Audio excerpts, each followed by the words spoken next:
அஸ்ஸலாமு அலைக்கும் வரஹ்மத்துல்லாஹ். மதுரை.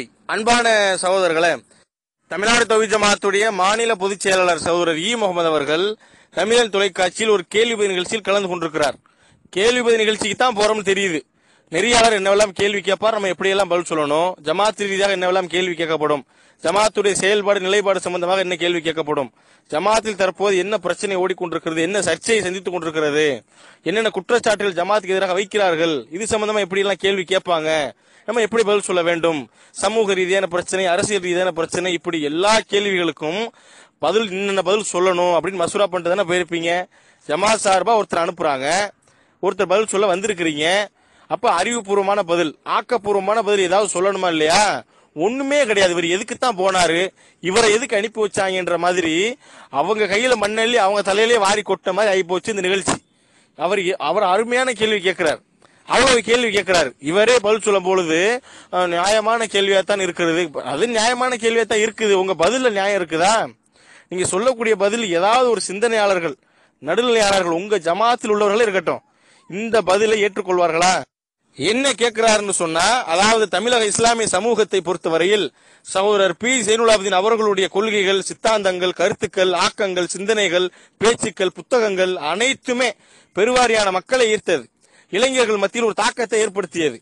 அப்ப அதோட நிலை என்ன, என்ன தன்மையில் இருக்கிறது என்பதை போன்ற ஒரு பொதுவான ஒரு கேள்வியை இதற்கு பதில் சொல்வதை விட்டுவிட்டு கேணத்தனமாக ஒரு பதிலை சொல்லுகிறார். அதாவது இந்த பதிலையும் கூட ஒரு தனிப்பட்ட நபருடைய பதிலாக எடுத்துக்கொள்ள கூடாது. ஏன், ஜமாத் சார்பா ஒரு நிகழ்ச்சிக்கு போறாரு, கேள்வி பதில் நிகழ்ச்சிக்கு போறாரு, ஜமாத்துடைய மாநில பொதுச் செயலாளர் போறாரு. அப்ப ஜமாத்துடைய பதிலாகத்தான் எடுத்துக்கொள்ளப்படும். ஜமாத் சார்பா இவர் பேசுறாரு, இவர் அழகா சொல்லுவார், 20க்கும் மேற்பட்ட அறிஞர் குழுவுடைய கருத்தை தான் ஒருத்தர் சொல்லுவாருங்கிறத பதில சொல்லுவார். அப்ப அவர் என்ன கேட்கிறாரு, இவர் எந்த மாதிரி உளர்றாரு என்பதை அதை நீங்க பாத்துருக்க. தமிழ்நாடு ஜவுஹி ஜமாத், தமிழ்நாடு முஸ்லிம் முன்னேற்ற கழகத்தினுடைய தொடர் பயணத்தில் பிரிவை ஏற்படுத்தப்பட்டு கூட இந்த சித்தாந்தம் ஆழமான தாக்கத்தை தமிழ் முஸ்லிம் இளைஞர்களிடத்திலே ஏற்படுத்தியது.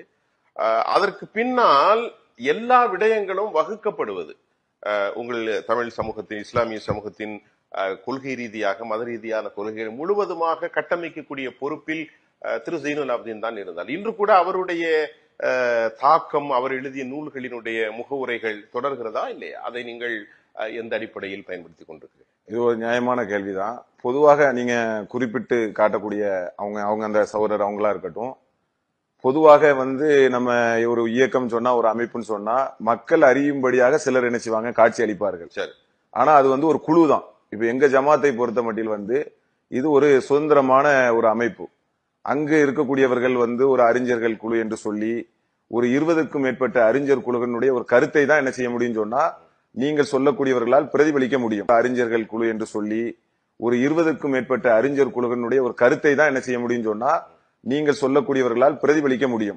எங்களுக்கு அதை பத்தியான இது அல்ல, அது தொலைக்காட்சியினுடைய எங்களுக்கு என்று சில எத்திக்ஸ் இருக்கிறது. அந்த விடயத்துக்கு நான் போகாவிட்டாலும் கூட அவர் ஒரு மிகச்சிறந்த எழுத்தாளர், பேச்சாளர், அரபு மொழி இலக்கியங்களில் ஆய்கொண்டு என்பதில் உங்களுக்கு மாற்று கருத்து உண்டா? அதுல நமக்கு எந்த மாற்று கருத்தும் கிடையாது. இல்ல, மாற்று கருத்தும் கிடையாது. அதே நேரத்தில் நான் சொல்லுவது போல, அதாவது இது ஒரு குழுவினால் வெளியிடப்படக்கூடிய ஒன்றுதான். ஒரு மார்க்க ரீதியாக நாங்க ஒன்றை வெளியிடுறோம். நான் என்ன சொல்கிறேன், ஒரு குழுவினால் என்றாலும் அந்த குழுவிற்கு தலைமை தான்று கடந்த காலங்களில் இந்த கொள்கை சித்தாந்தங்களை, மரபுகளை எப்படி பின்பற்ற வேண்டும் என்று உலகில் ரீதியாகவும் இஸ்லாமிய மார்க்க ரீதியாகவும் வரையறுக்கப்பட்டதில் அவர்தான் மிகப்பெரிய பொறுப்பு வகித்தார் என்பதில் முகமது மறுக்க முடியுமா? இல்ல, அதுதான் நம்ம என்ன சொல்றோம்னு கேட்டா, சுத்தி வளர்ச்சி பேக்க சுத்தி வளர்ச்சி இல்ல, நேரடியாவே சொல்லிடுறேன். ஒரு குழு அவருக்கு அப்படி எல்லாம் இல்ல, நீங்க நியாயமான கேள்விதான். நீங்கள் பார்க்கும் போது வெளி உலகத்திற்கு அவரை நீங்கள் உங்களுக்கு இப்போ முகமது நான் நீங்க என்ன உட்கார்ந்து கேக்குறீங்க, மொத்த தமிழ்நாடு தௌஹீத் ஜமாத் முகமது நீங்க புரிஞ்சுக்கிட்டீங்கன்னா அது உங்களுடைய பார்வையாக தான் நான் எடுத்துக்கிட முடியும், எங்களுடைய பார்வையாக இருக்கிறது. அதே மாதிரிதான் உங்களால் நம்ம ஒருத்தரை அறிமுகப்படுத்துறோம், ஒரு ஃபவுண்டரா இருப்பாங்க, தலைவரா இருப்பாங்க, அவரை தான் உங்களுக்கு நாங்க என்ன செய்வோம், உலகத்துக்கு காட்டுவோம். அந்த அடிப்படையில் உங்க கேள்வி இருக்கிறது.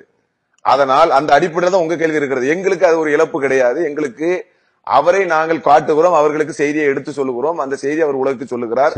சொல்லுவதில் வல்லமையா கூட இருந்திருக்கலாம். அது உங்களால் நம்ம ஒருத்தரை அறிமுகப்படுத்துறோம், ஒரு ஃபவுண்டரா இருப்பாங்க, தலைவரா இருப்பாங்க, அவரை தான் உங்களுக்கு நாங்க என்ன செய்வோம், உலகத்துக்கு காட்டுவோம். அந்த அடிப்படையில் இதுதான் இந்த பதில். அதாவது இந்த ஒரு பதில் போதும், அவர் என்ன தன்மையில் அங்க உட்கார்ந்து இருக்கிறார் என்பதை தெரிந்து கொள்ளலாம். மேலோட்டமா பாக்குறப்பதான் பதில் மாதிரி தெரியும். நுணுக்கமாக கவனித்தீர்களே ஆனால் இதில் எவ்வளவு பொய்களும் முரண்பாடுகளும் நிறைந்திருக்கக்கூடிய பதில் என்பதை புரிந்து கொள்ளலாம். அதாவதுங்க, ஒரு கேள்விக்கு பல கருத்துக்களை உள்ளடக்கிய பதில்களை கேட்டிருப்போம். பல உண்மைகளை கூட உள்ளடக்கிய பதில்களை கேட்டிருப்போம். முதல் தடவை ஒரு கேள்விக்கு இவ்வளவு பொய்களும் முரண்பாடுகளும் நிறைந்த பதில இப்பதான் பாக்குறோம். ஏன் அந்த அளவுக்கு இருக்கு அந்த பதில். இவரே சொல்றாரு, 20க்கும் மேற்பட்ட அறிஞர்களுடைய கருத்தை தான் ஒருத்தர் பிரதிபலிப்பாரு, ஜமாத் சார்பா ஒருத்தர் தான் வெளியே காட்டுவோம் அப்படின்னு சொல்றீங்க. இல்ல நீங்களும் அப்படித்தானே வந்திருப்பீங்க. அப்ப உங்க அறிஞர் குழுவுடைய கருத்தை பிரதிபலிக்க வந்தாலு நீங்க எந்த லட்சணத்துல பதில் சொல்லி இருக்கிறீங்க பாக்குறோம். அதாவது ஒரு கேள்வி கேட்டார், அதுக்கு இவரு நீங்கள் சொல்லக்கூடிய அந்த சகோதரர் இருக்கிறாரு, எந்த சகோதரரு, அது பிஜே, அதாவது பேரை கூட சொல்லக்கூடாது, அந்த அளவுக்கு பேணுதல், அடிச்சு கேட்டா கூட நாங்க பேரை சொல்ல மாட்டோம்ங்கிற மாதிரி நீங்கள் சொல்லக்கூடிய அந்த சகோதரர் இருக்கிறாரே, அவர் பேசக்கூடிய பேச்சுக்களோ சிந்தனைகளோ ஆக்கங்களோ புத்தகங்களோ எதுவுமே அவர் தனிப்பட்ட கருத்து கிடையாது. எல்லாமே ஜமாத்துக்குன்னு 20க்கும் மேற்பட்ட அறிஞர் குழு வச்சிருக்கிறோம். அந்த குழுவை வச்சுதான் நாங்க என்ன செய்வோம், இந்த மாதிரி ஆளுகளை வச்சு நாங்க மக்கள் மத்தியில வெளிப்படுத்துவோம், பிரதிபலிப்போம் அப்படிங்கிற மாதிரி எவ்வளவு மடமை நிறைந்த ஒரு கேணத்தனமான ஒரு பதில சொல்லி இருக்கிறாரு. ஆனா தவளை வாயால கெடுதுங்குவாங்கல்ல, அந்த மாதிரி தவளையை விட மோசமா வாயால கெட்டால மொதல் ஆள் யாருன்னு பார்த்தா நம்ம முகமது அவர்கள் தான்.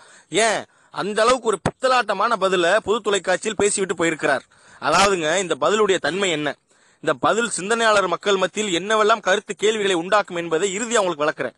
இப்ப இந்த பதிலில் இருக்கக்கூடிய இன்னொரு பிரார்த்தனத்தை பாத்தீங்கன்னா, மறைமுகமா இருக்கக்கூடிய முரண்பாடு என்னன்னு பாத்தீங்கன்னா, தமிழ்நாடு தௌஹீத் ஜமாத் தான் சகோதரர் பிஜேவை தமிழகத்துக்கு அறிமுகப்படுத்தியது. தமிழ்நாடு தௌஹீத் ஜமாத் வைத்திருக்கிறார்களே 20க்கும் மேற்பட்ட அறிஞர் குழு, அந்த குழுவுல இருந்து அந்த கருத்தை பிரதிபலிப்பதற்காகத்தான் பிஜே ஜமாத் அறிமுகப்படுத்துச்சு. ஜமாத் இல்லைன்னு சொன்னா பிஜே எங்க இருப்பாருன்னு தெரியாது. தமிழ்நாடு தௌஹீத் ஜமாத் இல்லைன்னு சொன்னா பிஜேவை யாருக்காவது தெரிஞ்சிருக்குமா அப்படிங்கிற மாதிரி ஒரு கருத்து பட இந்த பதிலை சொல்லுகிறார். இது எவ்வளவு பெரிய ஃப்ராடு. இப்ப பாக்குறோம், தமிழ்நாடு தௌஹீத் ஜமாத்தை அறிமுகப்படுத்தியவர் பிஜேவா அல்லது பிஜேவை அறிமுகப்படுத்திய தமிழ்நாடு தௌஹீத் ஜமாத்தா? எது உண்மை? இந்த கொள்கையை சொல்றப்ப அவர் ஒரு ஆள் தானே இருந்தாரு. ஒண்ணுதானே 4 ஆச்சு, 4 10 ஆச்சு, 10 15 ஆச்சு, அப்ப 100 ஆச்சு, 1000 ஆச்சு, அப்புறம் இயக்கமாச்சு. இப்படித்தானே வளர்ந்து வந்துச்சு. அப்ப தமிழ்நாடு தௌஹீத் ஜமாத் எடுத்த உடனே பெரும் வளர்ச்சி கொண்டு தமிழ்நாடு தௌஹீத் ஜமாத் சார்பாக அந்த கருத்தை பிரதிபலிக்க கூடியவர் தான் பிஜே. அதுக்குத்தான் அவர் வச்சிருந்தான், அப்படித்தான் அவர் வந்தாரு, அறிமுகமானாரு. இது எந்த அளவுக்கு பொய். இதுக்கு நம்ம பதில் சொல்லுவதை விட ஜமாத் வளர்வதற்காக தியாகம் பண்ண சகோதரர்கள், அதுல ஒரு ஆள் யாரு, அல்தாஃபி அவர்கள்.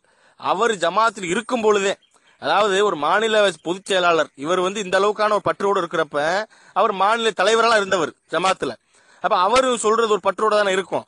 அவர் என்ன பதில் சொல்லுகிறார்ன்றதை நீங்க ஒரு தடவை பாட்டு வந்து, இந்த தமிழ்நாடு தௌஹீத் ஜமாத் சொன்னாலே பிஜே நிலை போடுறது அது மறுக்கவே இயலாது, அது மாற்றவே இயலாது.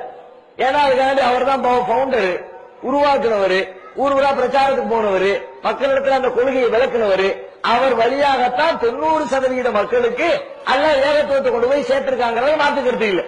நூற்றுக்கணக்கான பேர் ஜமாத்தில் இருந்தாலும் கூட அவருடைய உழைப்பும் பங்களிப்பும் வேற யாருடைய பங்களிப்போடு ஒப்பிட்டு பார்க்கும்போது இன்னைக்கு லெவலுக்கு மற்ற உலகம் முழுக்க அப்படியே தான் நிலவரல. இந்த ஜமாத்துல இருக்கிற மற்ற தாயிகள், பிரச்சாரகர்கள், நிர்வாகிகளோடு ஒப்பிட்டு பார்க்கிற பொழுது அதற்காக உழைத்தது, அதன் கருத்தை மக்கள் மத்தியில் கொண்டு போய் சேர்த்தது என்ற அடிப்படையில அவருடைய உழைப்பு தண்ணீர் இறைச்சதுங்கிறத யாருமே மறுக்க இயல. அவருடைய மொழியினுடைய லாபகமே வேற. அது அவர் புரிய வைக்கிற அளவுக்கு யாரும் புரிய வைக்க இயல.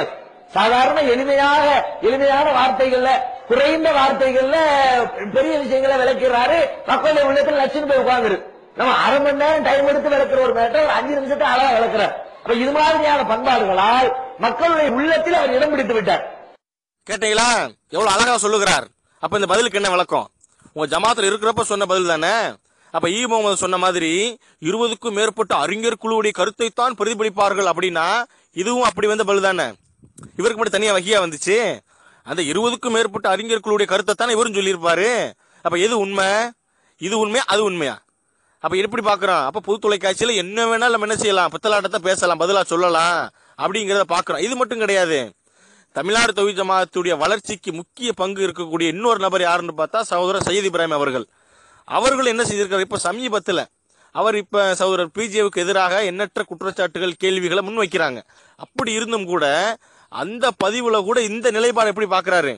ஆமாமா 20க்கும் மேற்பட்ட அறிஞர் குழுவுடைய கருத்தை தான் சொன்ன ஒரு பிஜே, அதை தாண்டி ஒரு ஒண்ணும் கிடையாது, தமிழ்நாடு தௌஹீத் ஜமாத்தை வச்சு அறிமுகமானவருங்க அப்படின்னு நான் சொல்லியிருக்கிறாரு. அதையும் உன்னிப்பா கவனிங்க, அவர் கூட என்ன தன்மையில இந்த பதில சொல்றாருன்னு. ஏன்னா நீங்க இப்ப எதுக்காக யாரை எதிர்த்து பேசிக்கிட்டு இருக்கீங்களோ எல்லாம் அந்த கிளைகள்லாம் உருவாகிறதுக்கு நீங்க காரணம். அந்த கிளைகளும் மாவட்டம், அந்த கிளைகள் உருவாகிறதுக்கு, அந்த மாவட்டம் உருவாகிறதுக்கு, அந்த மர்கசுகள் உருவாகிறதுக்கு நீங்க காரணம் அல்ல, உங்களை காரணியாக்கி வச்சிருக்கிறான். அந்த கிளையிலிருந்து வரக்கூடிய நன்மைகள் உங்களுக்கு வரும். அந்த மாவட்டத்திலிருந்து வர்ற நன்மைகள் உங்களுக்கு வரும். மர்கஸிலிருந்து வர்ற நன்மைகள் துவாக்கள் உங்களுக்கு கிடைக்கும். உங்களை கொண்டு என்ன மாதிரியான ஒரு எழுச்சி ஏற்பட்டிருக்கு இந்த தமிழகத்துல? உலகத்துல எங்கேயும் இப்படிப்பட்ட ஒரு விழிப்புணர்வு ஏற்படலையே. இந்த மாதிரியான ஒரு விழிப்புணர்வு ஏற்படுத்தி இப்படி பாத்தீங்களா என்ன சொல்றாங்கன்னு? அப்ப எதுக்கு இதை போட்டிருக்கோம்னு சொன்னா, 20க்கும் மேற்பட்ட அறிஞர் குழு இருக்கார்களே, அந்த அறிஞர் குழுனால் அறிமுகமானவர் தான் பிஜே. தமிழ்நாடு தௌஹீத் ஜமாத் இல்லைன்னு சொன்னா பிஜே எங்க இருப்பாருன்னே தெரியாது. அப்படிங்கிறது எவ்வளவு பெரிய பித்தலாட்டமான பதில். இன்னும் சொல்ல போனா, தமிழ்நாடு தௌஹீத் ஜமாத்திற்கு வளர்ச்சிக்கு அதிகம் பாடுபட்ட சகோதரர்களில் முக்கியமானவர்கள் சகோதரர் சயீத் இப்ராஹிம் அவர்களும் அல்தாஃபி அவர்களும். ஏன் அன்றைக்கு அவ்வளவு தியாகம் பண்ணி பாடுபட்டவர்கள் கொள்கையை சொல்வதற்கு. அவர்கள் கூட என்ன சொல்லல, அது 20க்கும் மேற்பட்ட அறிஞர் குழு வச்சு வந்தவருங்க, ஜமாத்தினால அறிமுகமானவர் இப்படின்னு சொல்லல. ஏன் இதான் உண்மைன்னு அவங்களுக்கும் தெரியும். அப்போ இன்னும் சொல்ல போனா இவங்கள விடுங்க, நம்ம அறிவு என்ன சொல்லுது? அறிவு சொல்லும்ல, தமிழ்நாடு தௌஹீத் ஜமாத்துடைய நிறுவனர் யார்? முதல்ல நிறுவனர்னா என்ன அர்த்தம்? நிறுவி இருக்கிறார் அர்த்தம். இந்த கொள்கையை சொல்லி இந்த இயக்கத்தை நிறுவியவர் அவர் தான் நிறுவனர். யாரு? பிஜே தானே. உங்க ஜமாத்து இருக்கக்கூடிய இன்றைக்கு இருக்கக்கூடிய உறுப்பினர் முதல் கூட சொல்லுவாங்கல்ல, ஆமாங்க அவர் தான் உண்டாக்குனது, அவர் உண்டாக்குன இயக்கம் தான். இதை மறுக்க முடியாது. இந்த எல்கேஜி கூட இல்லாம நீங்க என்னத்த போய் அங்க போய் பதில் சொல்ல போய் உட்காந்துருக்கீங்கன்னு எங்களுக்கு தெரியல. இப்ப முக்கியமான விஷயத்துக்கு வருவோம். என்னன்னு கேட்டா, இவர் சொன்ன இந்த பதில் இது எவ்வளவு பெரிய ஒரு முரண்பாடான பதில், எந்த அளவுக்கு ஒரு பித்தலாட்டமான பதில் என்பதை நுணுக்கமாக கவனியுங்கள். என்னன்னு கேட்டா, அந்த தவளை தாவாயில கெடுதுவாங்கல்ல, அந்த மாதிரி அமைஞ்சு போச்சு இந்த பதில். என்ன சொல்றாரு? பிஜே சொல்லக்கூடிய அனைத்து கருத்துக்களும் அந்த பேச்சுக்களும் அவர் தனிப்பட்ட கருத்து கிடையாது. இங்க 20க்கும் மேற்பட்ட அறிஞர் குழு இருக்குதுல, அந்த குழுவுடைய கருத்தை தான் பிரதிபலிப்பாரு. இது உண்மையா? இது உண்மையாக இருந்தால் மறுக்க முடியாது. ஏன்? பொது தொலைக்காட்சியில் பொதுமக்கள் மத்தியில் சொன்ன கருத்து இது. அப்ப மறுக்க மாட்டீங்க. இது உண்மையாக இருந்தா எங்க மத்தியில நீங்க என்ன விளக்கம் கொடுத்தீங்க?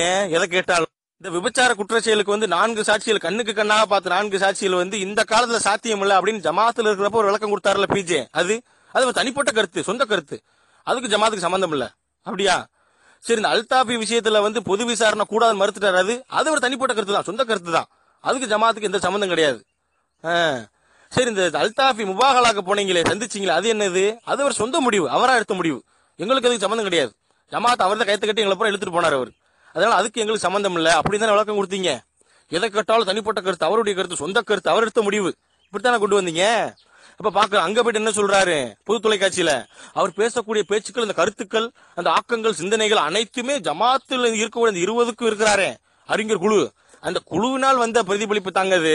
அங்க நம்ம கிட்ட என்ன இதை கேட்க ஆள் இல்ல. இன்னும் சொல்ல போனா இவர் எப்படியெல்லாம் லாக் ஆயிட்டாருன்னு பாருங்க. சரி, இது ஒரு பக்கம் இருக்குதா?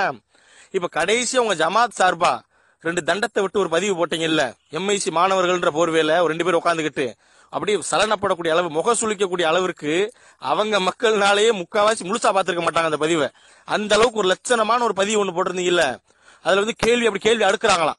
சரி, பதில் தான் சொல்ல தெரியலன்னு பார்த்தா அவங்களுக்கு கேள்வி கூட கேட்க தெரியல. ஏன்? அந்த அளவுக்கு ஒரு கேணத்தனமான கேள்வி கேட்டா கேள்வி பட்டியலாம். என்ன பட்டியல்? இதுல ஒரு 100 கேள்வி, அதுல ஒரு 150 கேள்வி, இதை பிரிச்சு போட்டா 200 கேள்வி. என்ன கேள்வி? அல்தாஃபி சம்பந்தமா தான் முதல் பட்டியல். அல்தாஃபியோட பொது விசாரணை ஏன் மறுத்தீங்க? பதில சொல்லுங்க. அவருடைய முவாகலா ஏற்றிங்க இருந்து போனீங்களே, ஏன் போனீங்க? பதில சொல்லுங்க. போயிட்டாங்க, திருப்பி ரிட்டர்ன் வந்தீங்களே, ஏன் வந்தீங்க? பதில சொல்லுங்க. இதெல்லாம் கேள்வி. இப்படி பேசுறப்ப என்ன சொன்னாங்கன்னா, பிஜியுடைய சகாத்வத்தை இன்னையோட முடிச்சு வைக்கிறோம் அப்படின்னாங்க. சொல்லிட்டு உங்க ஜமாத்துடைய சகாத்வத்தை ஊத்தி மூடி வச்சுட்டாங்க. அதான் நிலைமை. அப்ப எதுக்கு இதை குறிப்பிடுறோம்னு சொன்னா, இப்படி எல்லாம் கேள்வி கேட்டீங்க இல்ல, கேள்வி கேட்க விட்டாங்க உங்களை விட்டு. அப்ப இந்த கேள்வியெல்லாம் நீ யார்கிட்ட போய் கேட்கணும்? உங்க மாநில பொதுச் செயலாளர் இருக்கிறாரு முகமது, அவர்கிட்ட போய் கேளு. ஏன்? அவர் தான் சொல்லியிருக்கிறாரு, பிஜே பேசக்கூடிய கருத்துக்கள், அந்த சித்தாந்தங்கள், அந்த ஆக்கங்கள், அந்த சிந்தனைகள் அனைத்துமே என்னவா அவருடைய தனிப்பட்ட கருத்து அல்ல, பேச்சு அல்ல, எங்க ஜமாத்துடைய கூட்டு மசூராவுடைய பிரதிபலிப்பு. 20க்கும் மேற்பட்ட அறிஞர் குழு இருக்குதே, அந்த குழுவுடைய பிரதிபலிப்பு தான், அந்த கருத்தை தான் போய் சொல்லியிருக்காரே தவிர தனிப்பட்டு எதையும் பேசலன்னு சொல்லிட்டார் அவர். அப்ப உங்க கேள்வி பட்டியல் எங்க அங்க கொண்டு போய் கொட்டு அவர்கிட்ட. இதுக்கு அப்புறம் விளக்கம் கொடுங்க, அதுக்கு பதில சொல்லுங்க, இதுக்கு பதில சொல்லுங்க, அங்க கேளுப்பா, நீ கேட்டு சொல்லு. எங்களுக்கு நெறியாளர் கேட்ட கேள்வி ரொம்ப சிம்பிளான கேள்வி, சின்ன கேள்வி, அழகா பதில் சொல்லியிருக்கலாம். என்ன சொல்லியிருக்கலாம்? ஆமா, நீங்க சொல்றது உண்மைதான், அவருடைய கருத்துக்கள், சிந்தனைகள், ஆக்கங்கள், சித்தாந்தங்கள், புத்தகங்கள் அனைத்துமே வெகுஜன மக்களை ஈர்த்தது, இளைஞர்கள் மத்தியில் ஒரு தாக்கத்தை ஏற்படுத்தியது, இந்த கொள்கைக்காக வேண்டி பல தியாகங்களை செய்திருக்கிறார், உண்மைதான். ஆனா இப்போ ஒரு சில சின்ன பிரச்சனைக்காக வேண்டி, ஒரு குற்றச்சாட்டுக்காக வேண்டி நான் நடவடிக்கை எடுத்திருக்கிறோம், ஜமாத்துல இருந்து நீக்கி இருக்கிறோம், முடிஞ்சு போச்சா? இதுக்கு போட்டு வண்டி அங்கிட்டு திருப்ப இங்கிட்டு திருப்ப உழப்ப எதுக்கு? பதில் சொல்றோம்ன்ற பேர்ல உங்க தலையில் நீங்களே மண்ணள்ளி போட்டு வந்த கதை தான் நடந்திருக்கு. அப்ப பாக்குற என்ன நினைக்கிறாங்கன்னா, மேலோட்டமா அப்படி போயிருவோம், கொண்டு போயிருவோம் நினைக்கிறீங்க. அப்படி இல்ல. தமிழ்நாடு தௌஹீத் ஜமாத்துடைய வரலாறை என்றைக்கு யார் சொன்னாலும் சரி, பி ஜெயினுல் ஆபிதீன் என்ற தனிநபருடைய தியாகத்தை பற்றி சொல்லாமல் ஒருபோதும் அதை நிறைவு செய்ய இயலாது என்பதுதான் உண்மை. அஸ்ஸலாமு அலைக்கும் வரஹ்மத்துல்லாஹ்.